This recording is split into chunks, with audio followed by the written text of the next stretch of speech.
नमस्ते, नमस्कार, नमस्कारम। मैं हूं आपका दोस्त संजय मंगनानी। न्यूज़ गंगा की शानदार पेशकश, अनूठी, अद्भुत, अनोखी कहानियों की सीरीज जिसका नाम है अनसुनी कहानियाँ। लाए हूँ आपके लिए ऐसी अनसुनी कहानियाँ जो आपने पहले कभी नहीं सुनी होंगी। सुनी तो दूर की बात है, कभी उन कहानियों के किरदारों की नायाब कोशिशों और शातिर अंदाजों के बारे में कभी सोचा भी नहीं होगा। आज की कहानी भी कुछ ऐसी ही अनूठी, अद्भुत और अनोखी है। चलिए शुरू करते हैं। दोस्तों, ये जो कहानी है ना, ये कहानी तो ज़रूर क्राइम की है, पर हाँ, ये सच पे आधारित है और हकीकत भी है, वास्तविकता भी है इसमें, लेकिन लगती पूरी फिल्मी है। जी हाँ, इस कहानी का मुख्य पात्र एक हत्यारा है, एक कातिल है। वो धोखेबाज भी है, बेदर्द भी है, बेदिल भी है, बड़ा ही जालसाज और जुल्मी है। वो एक ठग था जो कि ठगी की हर कला में माहिर था। वो एक सांप था जो कि अपने शिकार पर कुंडली मार के जब बैठता था तो उसे डस के ही दम लेता था। वो एक मकड़ा था, मकड़ा, जो कि बातों के मीठे मीठे जहर में सबको फंसा लेता था। कई भाषाएं आती थी उसको, इससे उसे अपने शिकार को फंसाने में मदद मिलती थी। और महिलाएं, खासकर विदेशी महिलाएं, आसानी से उसके जाल में फंस जाती थी। उसका पसंदीदा शिकार भी थी महिलाएं। कहते हैं कि वो जिस भी महिला को फंसाने की ठान लेता था, उसे तो बस अपना दीवाना बना के ही छोड़ता था। लोग उसकी सम्मोहक शक्ति और मिस्री जैसी मीठी वाणी के कायल थे, शिकार हो जाते थे। वो सबसे पहले उन्हें ड्रग्स देता था जब वो नशे में होते थे, और कभी कभी तो ऐसा भी होता था कि वो ड्रग्स के ओवरडोज से मर भी जाते थे। तब ये उनका कीमती सामान चुराता था और बस रफू चक्कर हो जाता था। जी हाँ साथियों, ये कहानी है एक ऐसे सीरियल किलर की जिसे खूबसूरत लड़कियों से नफरत थी। मेरी समझ में तो कमाल का बदनसीब था बेचारा।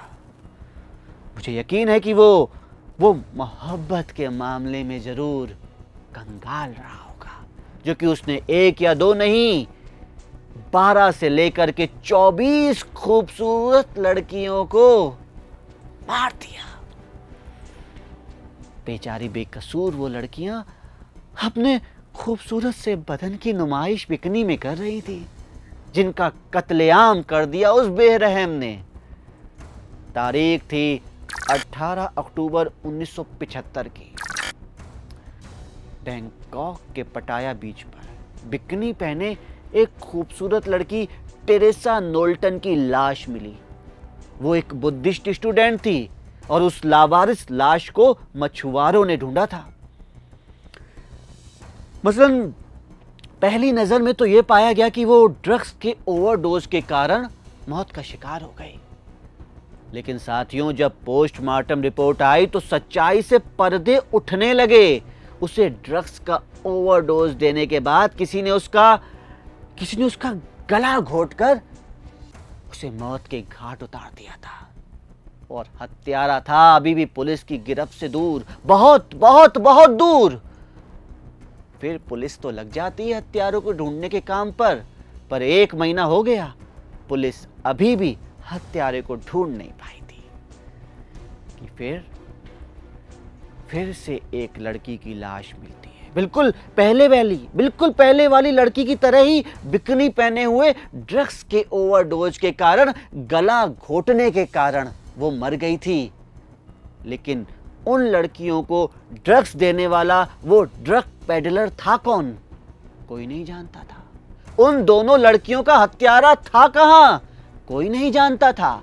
कहां से आता था, कहां खो जाता था, कोई नहीं जानता था। कोई नहीं जानता था उस हत्यारे का एक उपनाम, जो कि लोगों की जुबान पर चढ़ गया था। Bikini killer. जी हाँ साथियों, बिकनी पहनी हुई लड़कियों का कातिल, वो हत्यारा बिकनी किलर। चलिए बताते हैं कौन था वो सीरियल बिकनी किलर। 6 अप्रैल 1944 को एक भारतीय पिता और वियतनामी मां की संतान, लच्छेदार बातों से सबके दिलों पे राज करने वाला, सबका विश्वास जीतकर उन्हें धोखा देने वाला, लूटने वाला, मारने वाला, वो शख्स था चार्ल्स शोभराज।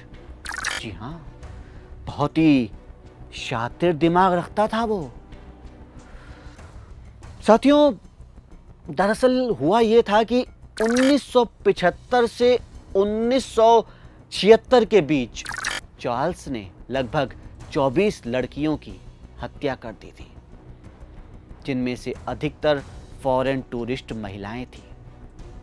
वो भारत घूमने आती थीं और उन विदेशी महिलाओं को चार्ल्स नशीली दवाएं खिलाकर, अपने प्यार में फंसाकर उनकी हत्या कर देता था। चार्ल्स शोभराज, जिसके बारे में एक कहानी प्रचलित थी कि उसके पिता ने उसे बचपन में ही छोड़ दिया था और इसका बदला उसने इस जमाने से लिया। कहते हैं कि उसे अपने पिता से इतनी नफरत थी कि अपने पिता को ही बदनाम करने के लिए ही उसने इतने सारे कत्ल किए, लूटपाट की और जुर्म किए। मासूम लोगों को, खासकर महिलाओं को निशाना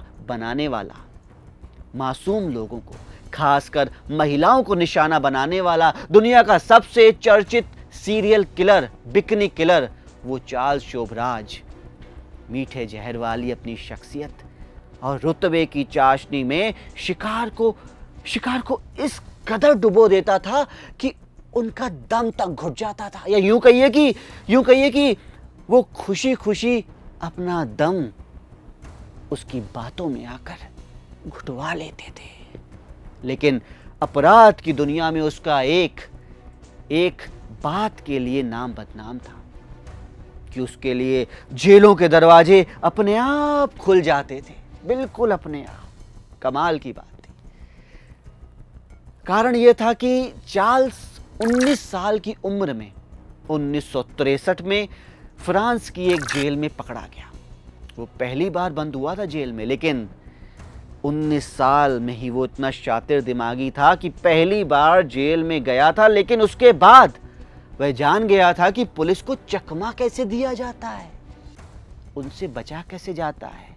कहते हैं ना कि कानून बनने से पहले कानून को तोड़ने के नियम इजाद हो जाते हैं। उसी प्रकार से फ्रांस की पुलिस से बचने के लिए पहली बार फ्रांस में उसने सेंथॉल नाम की एक लड़की को अपने प्यार के जाल में फंसा लिया और शादी भी कर ली।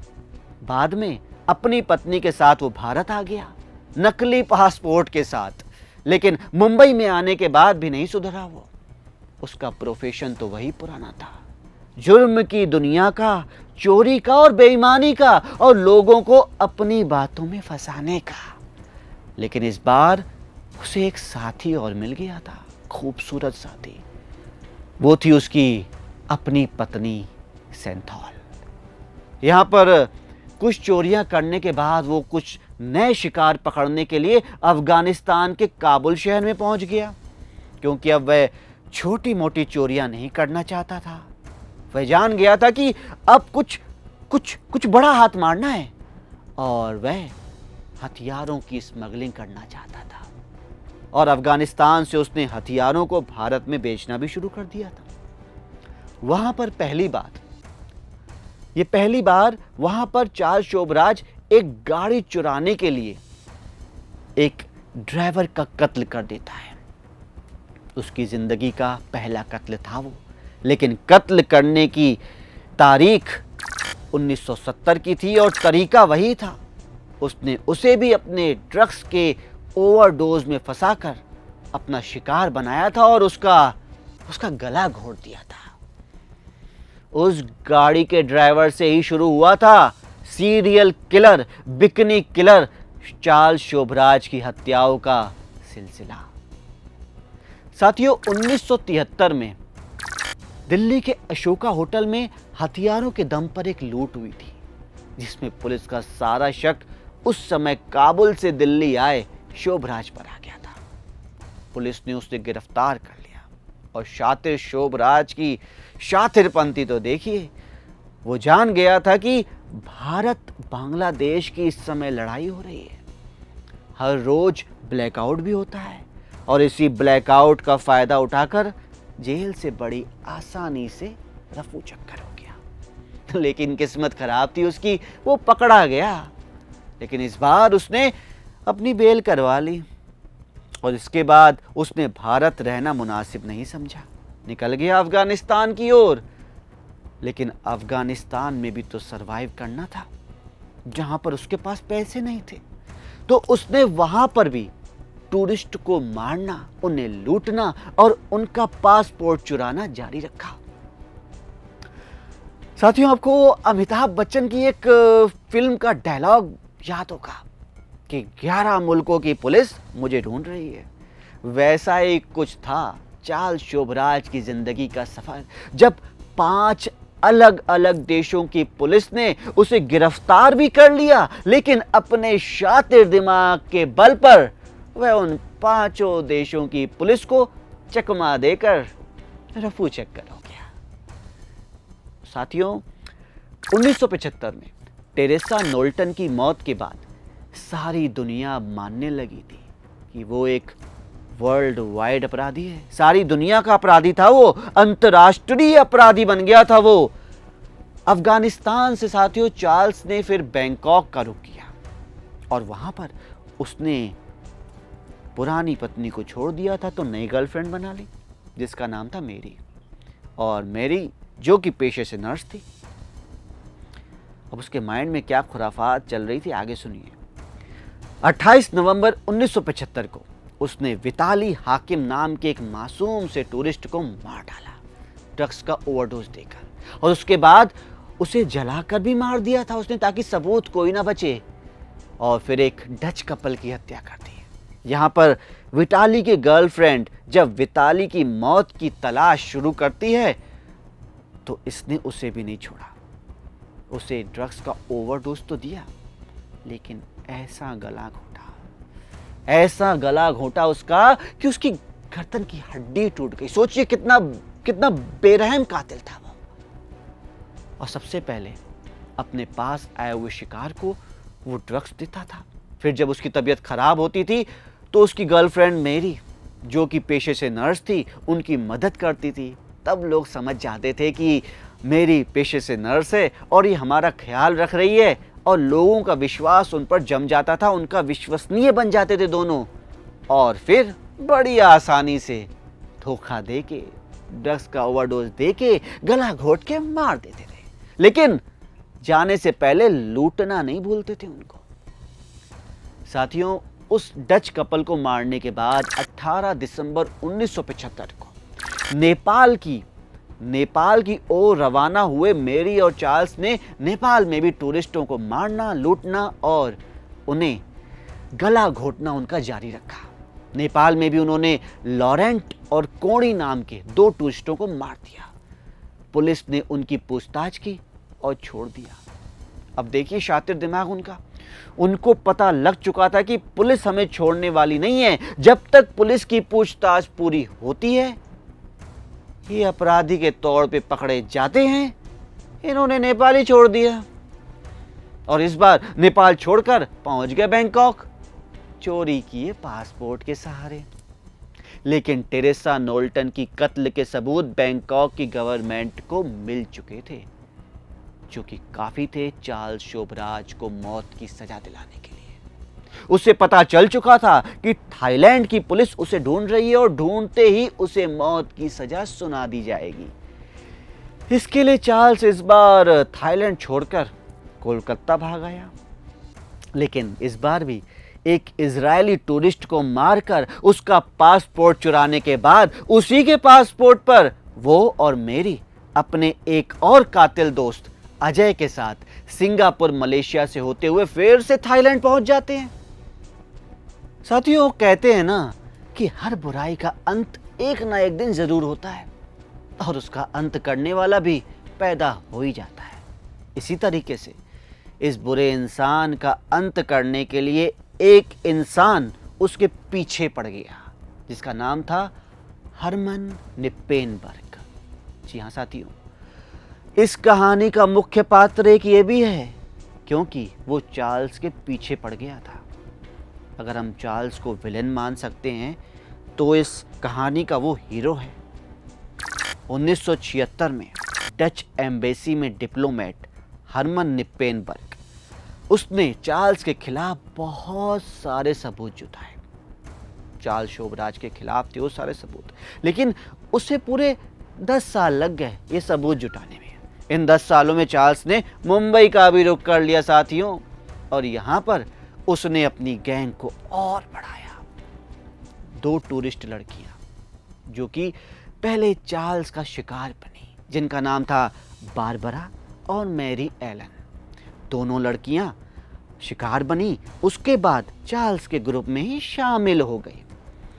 अब उसकी गैंग बढ़ गई थी साथियों, उन 2 लड़कियों के साथ और अपनी गर्लफ्रेंड जो नर्स थी, वो मैरी, जो धोखा देती थी लोगों को, उनके साथ वो हर दिन हर टूरिस्ट को लूटता था, फांसता था और बाद में ओवरडोज दे करके ड्रग्स का मार देता था। साथियों, फिर आया जुलाई 1976 का साल। दिल्ली में फ्रांस से कुछ टूरिस्ट आए और इसकी तो फ्रेंच अच्छी थी, डेली का बिजनेस था इसका, इसीलिए उनका ये गाइड बन गया। लेकिन उन्हें भी चार्ल्स ने लूटने के इरादे से ड्रग्स का ओवरडोज दे दिया। उनकी तबीयत खराब हो गई, लेकिन उनकी तबीयत इतनी भी खराब नहीं हुई थी कि वो मर जाएं। उन्हें शक हुआ, उन्होंने पुलिस को फ़ोन किया और अपनी पूरी गैंग के साथ शोभराज पकड़ा गया। लेकिन उनमें से एक जीन लुक सोलोमन, उस बेचारे की मौत हो गई। इतने सारे कत्ल करने के बाद भी उसे केवल 12 साल की सज़ा मिली। मेरी नज़र में तो सज़ा कुछ भी नहीं थी, और सज़ा के बाद वो पहुंच गया दिल्ली के तिहाड़ जेल। लेकिन वहां पर भी उसने पैसों के दम पर दिल्ली की जेल को एक आलीशान होटल में तब्दील करवा दिया, जहां पर उसके पास ये सारे सुख के साधन थे, टीवी, सोफा, फ्रिज, टाइपराइटर आदि आदि आदि व्यवस्थाएं थी, सुविधाएं थी। ये सब उसने रिश्वत से हासिल की थी साथियों। वहां पर पहले से मौजूद एक ड्रग पेडलर डेविड हॉल उसका शागिर्द बन गया। अब सुनिए चार्ल्स शोभराज के भागने का तरीका। रविवार 16 मार्च 1986 की सुबह नींद की 820 गोलियों में डूबे अंगूर, बर्फी और पेठा लेकर कार से तिहाड़ जेल पहुंचे चार्ल्स के दोस्त। बहाना था चार्ल्स शोभराज का जन्मदिन मनाने का। कमाल की बात है कि चार्ल्स शोभराज का जन्मदिन 16 मार्च को नहीं बल्कि 6 अप्रैल को पड़ता था, और जेल के रिकॉर्ड में यह सब दर्ज भी था। लेकिन बड़े बड़े अफसर भी चार्ल्स और डेविड हॉल की बातों में आ गए, और बाकी का काम तो नशीले अंगूर, बर्फी और पेठे ने कर दिया। Charles, David hall, Raju Bhatnagar और ब्रजमोहन लक्ष्मी नारायण समेत कुछ और लोग भी तिहाड़ की सुरक्षा को चकमा देकर वहां से भाग गए। देश में ही नहीं पूरी दुनिया में चार्ल्स शोभराज की फरारी के चर्चे होने लगे साथियों। लेकिन एक खास बात थी, वो सबसे ताज्जुब की बात थी कि चार्ल्स शोभराज जेल से भागा ही इसलिए था कि वापस जेल में आ सके। फरारी के महज 2 हफ्ते के बाद चार्ल्स और डेविड हॉल गोवा के एक शानदार रेस्टोरेंट से गिरफ्तार कर लिए जाते हैं। डेविड हॉल तब ये नहीं जानता था कि चार्ल्स खुद चाहता था कि वो गिरफ्तार हो जाए। उसे यह सब नहीं पता था कि यह सब तो शोभराज का एक प्लान भर था। उसने डेविड का इस्तेमाल कर उसे दूध में मक्खी की तरह से निकाल के फेंक दिया था। फिर कभी उसने चार्ल्स से बात नहीं की। रही बात चार्ल्स शोभराज की, तो उसको इस बात का पहले से पता था कि मेरे से डेविड हॉल तो गुस्सा हो ही जाएगा, लेकिन उसे इस बात से घंटा कोई फर्क नहीं पड़ता था। चार्ल्स एक बात और जानता था कि थाईलैंड में उसका केस अभी भी खुला हुआ है, लेकिन थाईलैंड में एक नियम कायदा था, अगर आपको कोई भी सज़ा दी जाती है और 20 साल के अंदर आपको पकड़ा नहीं जाता है तो आपके खिलाफ जो भी अरेस्ट वारंट है वो बेकार हो जाएगा। भली भांति जानता था चार्ल्स इस बात को। 20 में से 10 साल, साथियों 20 में से उन 20 सालों में से 10 साल तो उसने जेल में गुजार लिए थे, बस 10 साल और गुजारने बाकी थे। तभी तो वो भाग निकला। वह जेल से भागा इसलिए था कि जेल में वापस आ सके, क्योंकि जेल से ज़्यादा सुरक्षित स्थान और कोई नहीं था। 17 फरवरी 1997 को सारी घटनाओं को, सारी सजाओं को पूरा करने के बाद शोभराज बाहर आ जाता है और उसे फ्रांस भेज दिया जाता है। मगर कुछ सालों बाद फिर उसे लूट की सनक चढ़ती है और सितंबर 2003 में नेपाल में वो वापस आ जाता है। लेकिन इस बार वो चूक गया। इतने कत्ल किए थे उसने, इतने कत्ल किए थे, इतने केस चल रहे थे उसके ऊपर कि वो भूल गया था कि कत्ल का एक केस तो नेपाल में भी चल रहा है उसके ऊपर। और आते ही नेपाल की पुलिस ने उसे धर दबोचा। नेपाल की पुलिस ने उसे गिरफ्तार किया और 1975 में हुए 2 हिप्पियों की हत्या के आरोप में आजीवन कारावास की सजा उसे सुना दी। साथियों, चार्ल्स आज भी, अभी भी नेपाल की जेल में बंद है और नेपाल में सजा काटने के दौरान शातिर चार्ल्स शोभराज 2008 में अपने से 44 साल छोटी लड़की, एक नेपाली लड़की निहिता विश्वास के साथ शादी कर लेता है और उसके परिजन, निहिता के परिजन चार्ल्स के साथ उसके इस संबंध को स्वीकार भी कर लेते हैं। 2010 में सुप्रीम कोर्ट से जमानत की अर्जी डालने वाले चार्ल्स शोभराज को नाकामयाबी मिलती है और उसकी सजा को बरकरार रखा जाता है। आज भी वो नेपाल की जेल में बंद है। बहुत साल हो चुके हैं, लेकिन अभी भी वो छूटा नहीं है। 2018 के बाद से वह बुरी बीमारियों से जूझ रहा है।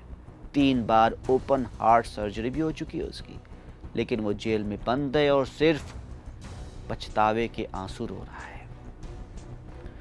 अब सुनिए चार्ल्स के जीवन की कुछ खास और रोचक बातें।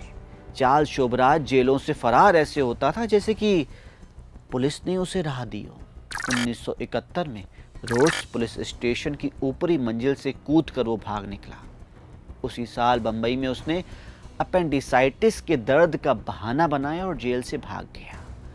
1972 में वह काबुल की जेल में बंद था, तब उसने गार्ड्स को कोई नशीली चीज खिलाकर बेहोश कर दिया और भाग गया। 1975 में ग्रीस की बेहद सुरक्षित माने जाने वाली एजिना टापू, वहां की जेल से भी वो भाग गया। शातिर शोभराज ने पुलिस वैन में आग लगा दी और उसके बाद जो हड़बड़ी और भ्रम का माहौल बनता है उसका फायदा उठाकर वो भाग जाता है। साथियों, एक बार थाईलैंड में वो पकड़ा जाता है, जहां उसे सजा होती तो शर्तिया उसे सजाए मौत दी जाती। लेकिन वो पुलिस को ये भरोसा दिलाने में सफल हो जाता है कि पुलिस से तो गलती हुई है, वह दरअसल शोभराज नहीं बल्कि एक अमेरिकी प्रोफेसर है। एक बार चार्ल्स ने एक सिरिंज खरीदी और उससे अपना खून निकाला और पी गया।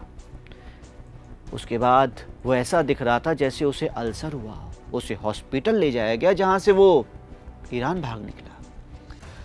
वह अपना पासपोर्ट बदलता रहता था और फिर जिस नए पासपोर्ट को वो हासिल करता था उसी नाम से जाना जाता था। उसने बाद में पुलिस को जानकारी दी कि 1972 और 73 के दौरान उसने Karachi, Rome, Tehran, Kabul, Yugoslavia, Bulgaria, Bangkok, India और कोपेनहेगन की यात्राएं की थी।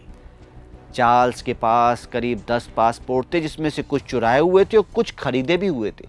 चार्ल्स एक चालाक, शातिर, हत्या, लूटपाट और नशीली दवाएं बेचने वाला, आभूषणों की चोरी करने वाला अपराधी था और उसके लिए सामान्य काम था। उसके जोखिम और साजिश से भरपूर जिंदगी को मीडिया में इतनी जगह मिली कि वो मशहूर हो गया। जेल में भी वो इतने मजे से रहता था कि कोई सुने तो उससे भी जलन हो जाए। जेल में रहने के बावजूद उसके पास टीवी, रेफ्रिजरेटर, टाइपराइटर और एक बड़ा सा पुस्तकालय हुआ करता था। इसके अलावा वह अपने साथी कैदियों को खुश रखने के लिए ड्रग्स भी रखता था। जिस समय भारतीय अदालत से, दोस्तों बड़ी ही रोचक बात है ये कि जिस समय भारतीय अदालत से 52 वर्षीय शोभराज को हत्या के जुर्म में कड़ी सजा मिलती है, उसी दौरान उसने दिल्ली के तिहाड़ जेल में रहते हुए अपनी जिंदगी पर बनने वाली एक हॉलीवुड फिल्म के लिए $15 मिलियन यानी कि आज की करेंसी के अनुसार करीब 90 करोड़ रुपयों का सौदा किया। और तो और जब वह पेरिस से वापस लौटा तो उसने मीडिया को अपना इंटरव्यू देने के लिए भी $5000 वसूल लिए थे। चार्ल्स की मनोदशा को बचपन के दुष्प्रभाव, दिमाग पर चोट लगना, अत्यधिक उदासीन होना या माता पिता का क्रूर व्यवहार होना से भी नहीं जोड़ा जा सकता। ये सारी चीजें सीरियल किलरों को पृष्ठभूमि को बयां करती हैं। लेकिन चार्ल्स शोभराज की मानसिक बीमारी के पीछे क्या था? चार्ल्स शोभराज का बचपन उसके माता पिता के रहने के बावजूद एक परित्याग किए हुए बच्चे की भांति ही था। भारतीय पिता और अविवाहित वियतनामी मां के बीच आपसी मतभेद का असर बड़े हो रहे चार्ल्स पर पड़ रहा था, जिसके कारण उसका बचपन उदासियों में बीता। पहले बच्चे के जन्म के बाद ही उसके पिता ने उसकी मां को छोड़ दिया। उसकी मां सोंग का कहना था कि इस अलगाव की वजह का कारण उसके पिता ही थे। उसके पिता चार्ल्स के लिए बचपन में ही कुछ करना चाहते थे, पर चार्ल्स के दिमाग में यह बैठ गया था कि उसके पिता उसे अपनी ही तरह बनाना चाहते हैं। अंततः चार्ल्स की मां सोंग एक फ्रेंच सैन्य अधिकारी से मिली और उन दोनों ने शादी कर ली। लेफ्टिनेंट अल्फोंस डारेव ने सोंग के बच्चे को अपनाया, परंतु उसे अपना नाम देने से इनकार कर दिया। शोभराज को पारिवारिक माहौल मिलना मुश्किल हो गया था, जिससे वह परिवार से धीरे धीरे दूर होता जा रहा था, जिसका गहरा प्रभाव उस पर पड़ा। और उसकी झूठ बोलने की प्रवृत्तियां, बात ना मानना, बुरा व्यवहार करना, स्कूल ना जाना, अनुशासन में ना रहना, ये सभी उसके आपराधिकता को ही दर्शाती थी। फ्रांस की एक खूबसूरत पारसी लड़की सेंथॉल, जो कि अपने माता पिता के साथ रहती थी, एक पार्टी के दौरान वह चार्ल्स से मिली थी। उसके बाद वह जल्दी चार्ल्स के करीब आ गई। दरअसल चार्ल्स की शारीरिक बनावट ही कुछ ऐसी थी कि ऐसा संभव ही नहीं था कि कोई भी लड़की उसके आकर्षण से मुक्त रह सके और उस पर फिदा ना हो पाए। और फिर उसके पास अपनी बहादुरी के किस्से भी थे। 1970 के दौरान उसने चोरी की गई कारों की दलाली करनी शुरू कर दी थी और वह अमेरिकन, यूरोपियन, फ्रेंचमैन तथा रईस भारतीयों को, जो कि विदेशी कारों के शौकीन थे, उन्हें बेचता था। वह पाकिस्तान तथा ईरान से कारों को चोरी करता था और भारत में बॉर्डर के रास्ते लाता था।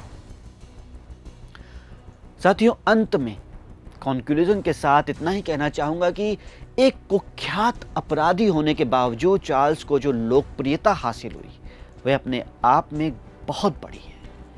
3 फिल्में बन चुकी हैं उसके ऊपर, उसकी जिंदगी की कहानियों पर।